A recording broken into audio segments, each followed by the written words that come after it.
100 Club. When he came into office, he had his mind made up. He had an agenda. The agenda was to destroy the coal industry. He was going to do away with global warming and air pollution of every kind. Didn't matter how much the damage would be. It didn't matter how much more it's going to cost the consumer. Didn't matter any of those things. He was an ideologue, and he was determined to push through his agenda. Well, Obama has pulled the power card. I have the power, he said. Well, maybe. But get ready, folks, for higher energy bills, fewer jobs, and a coal industry completely destroyed in America.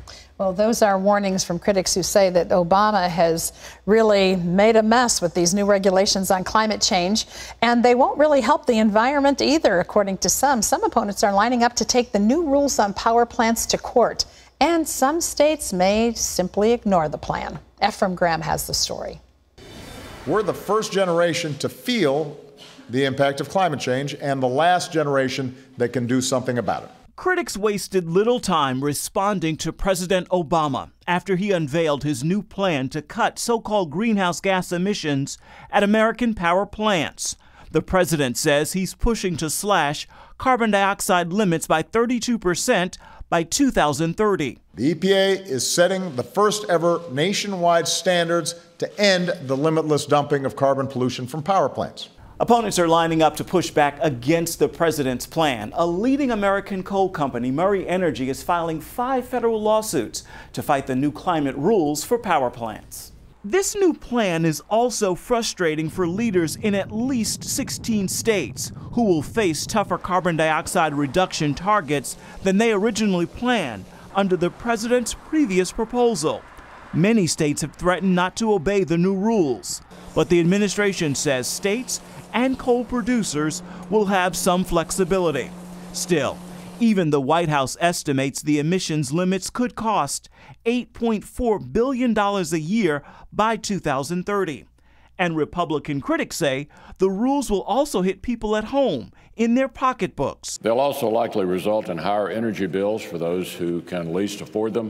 And the Chamber of Commerce said, with these rules, the EPA is trying to stretch its authority beyond recognition and to double down on its attempt to impose an unprecedented takeover of our energy system.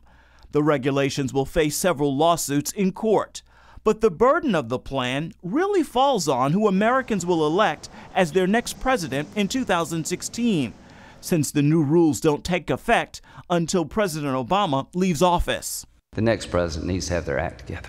So now the president's plan could become a campaign issue, and Republican candidates are pushing back against it. Wisconsin Governor Scott Walker tweeted, Obama's plan should be called the costly power plan because it will cost hardworking Americans jobs and raise their energy rates. And former Arkansas Governor Mike Huckabee tweeted, Obama's carbon crusade shows he's more committed to confronting American coal miners than Iranian clerics who chant death to America. Ephraim Graham, CBN News. Folks, I want clean air as much as anybody. I want clean water. We all do. We don't want to live in a polluted environment. Of course not. But at the same time, we do like to have our lights go on. We do like to turn on a switch and have a blender work or make sure our refrigerator keeps our food cold and things like that. And if we don't have power, we can't have those things. We're used to electric power, and we have grown accustomed to having cheap electricity. Well, without coal, without oil, without natural gas, there is no substitute. I don't care what anybody tells you about solar, it's not here yet.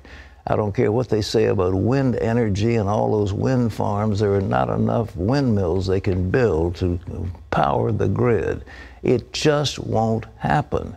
And the idea that somehow by a stroke of the pen, the president says, I've got the power. He doesn't have to talk to Congress. He doesn't have to talk to anybody because he is king. He is president. He is the world dictator, and he can just, by a stroke of the pen, he said, I've got the power. So I'll take away the coal industry.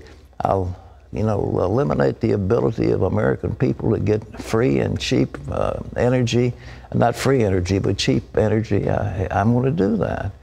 And I'm going to do it even though I'm no longer president. Well, we'll see what happens.